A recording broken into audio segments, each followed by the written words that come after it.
From the mighty Shiva to the wise Vishnu, get ready to be amazed by their incredible stories and the awesome powers that make them stand out in the Hindu pantheon.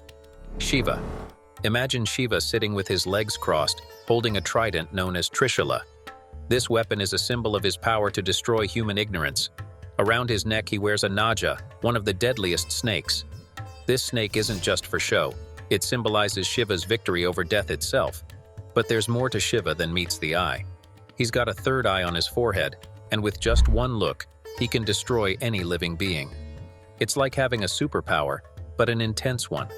When Shiva takes on the form of Rudra, he becomes even more fearsome and powerful. Although he's known as the god of destruction, Shiva isn't just about tearing things down. He's also about rebirth and transformation. He's like the cosmic recycler, turning the old into the new. Shiva played a part in creating the world. One of his most significant contributions is the Ganges River, a sacred river in India. The Ganges, personified as the goddess Ganga, is said to have descended from heaven, catching onto Shiva's hair to reach the earth and wash away people's sins. But Shiva's not all doom and gloom. In his form as Shiva Nataraja, the cosmic dancer, he shows his happier side. His dances represent the cycles of creation and destruction of the universe and the cycles of reincarnation. It's like he's dancing the story of the universe. Yoga enthusiasts might be interested to know that Shiva is also the god of yoga. He's known as the great yogi because yoga is all about transcending the limits of the body and mind, something Shiva embodies. In certain traditions, especially in India, Shiva is seen as the supreme god. This belief system is called Shaivism, and it's had a massive impact on modern Hinduism, spreading across India, Sri Lanka, and Nepal. Shiva is a complex and multifaceted deity with countless stories and aspects. This brief overview just scratches the surface of who Shiva is in the Hindu religion. For those interested in diving deeper into Indian mythology, there's a lot more to explore about Shiva, his adventures, and the many other gods and heroes in Hinduism. Their stories are rich with quests, battles, and insights into the human experience, making them endlessly fascinating. Brahma. Brahma is not just any god. He's the big boss of creativity in the universe. He's one of the top 3 Hindu gods, along with Shiva and Vishnu. While Shiva loves to destroy things and Vishnu keeps everything running smoothly, Brahma is all about creating and keeping the balance. Think of him as the ultimate timekeeper, where one day for him is like 4.32 billion years for us. That's some serious time management. Now let's talk about love. At the beginning of everything, Brahma fell head over heels for Saraswati, a stunning goddess who knows everything. She's not just any partner, she's his partner in crime for creating the universe. Yep, we all come from Brahma's creative spark. But here's a cool detail. Brahma has 4 heads, and each one chants one of the 4 sacred Vedas and looks in a different direction. He used to have 5 heads, but get this, Shiva tore one off because it dissed him. That's some intense divine drama. And Brahma's not just a many-headed god. He's got 4 arms too, holding a rosary, a book, a pot of holy water, and a lotus flower. Each of these items is super symbolic, like time, knowledge, cosmic energy, and the essence of life. Now here's some juicy gossip. Brahma was supposed to do a ritual with Saraswati and Pushkar, but she was running late. So what does he do? He marries another goddess, Gayatri, and starts without her. When Saraswati shows up, she's furious and curses Brahma to be worshipped only in Pushkar. That's why you don't see many temples for him. And over time, as gods like Krishna and Vishnu became more popular, Brahma's fan club shrank. But he's still a big deal for folks who love knowledge, like teachers, students, and scientists. Indra. Moving on to Indra, the sky god. He's an ancient deity, super important in the Vedas. Indra is the son of heaven and earth, and his twin brother is Agni, who's all about fire. He's married to Chachi, the goddess of beauty, and they have a bunch of kids. Indra is the god of the sky, seasons, lightning, and thunder. Plus, he's a warrior god who loves to fight his enemies with epic lightning strikes. One of Indra's biggest showdowns was with Vritra, a massive serpent that caused droughts. This beast was blocking rivers, turning everything into a desert. Indra, with his lightning power, took down Vritra, cut him open, and freed the trapped waters. This victory brought back fertility and happiness to the world. Indra loves to party too. He's a big fan of Soma, a special drink that makes him swell up and cover the whole sky. He rides on Airavata, a massive white elephant with 4 tusks, and sometimes cruises the skies in his golden chariot, with the twin gods of medicine tagging along. But as times changed, newer gods like Shiva and Vishnu challenged Indra's top spot.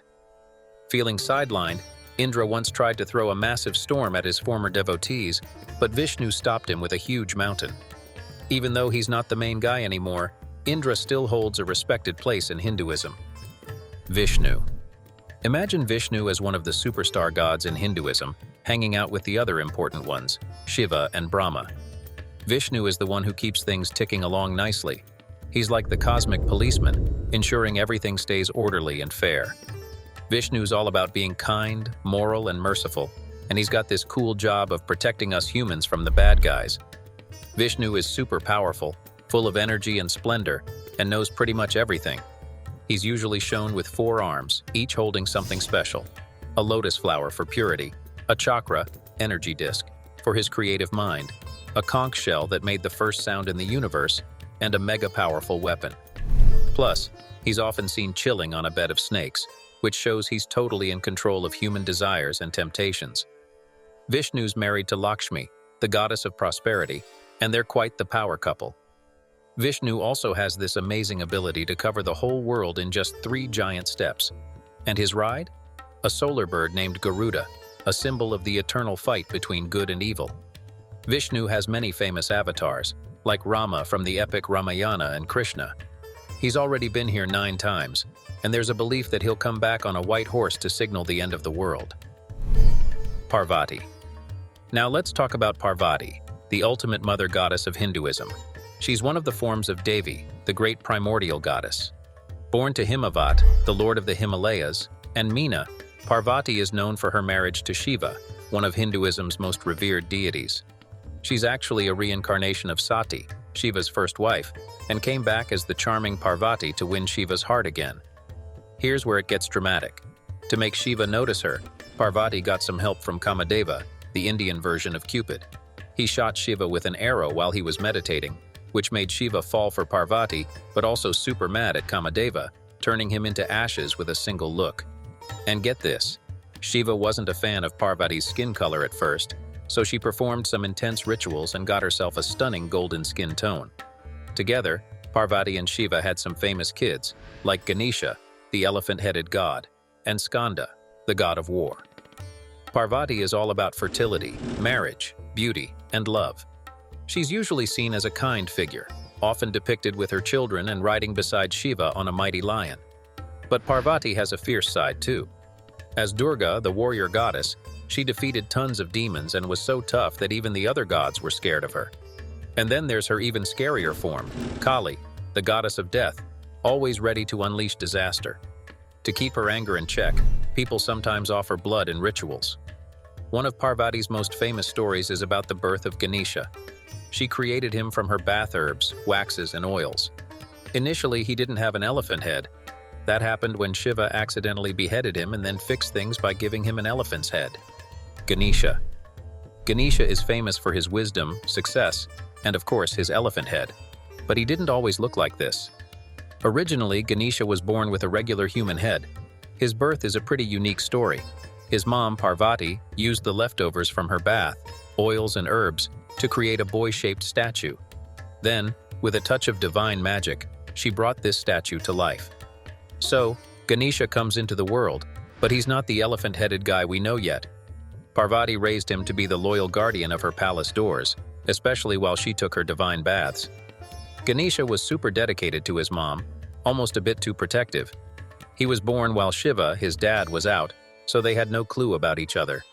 This overprotectiveness led to a huge family drama.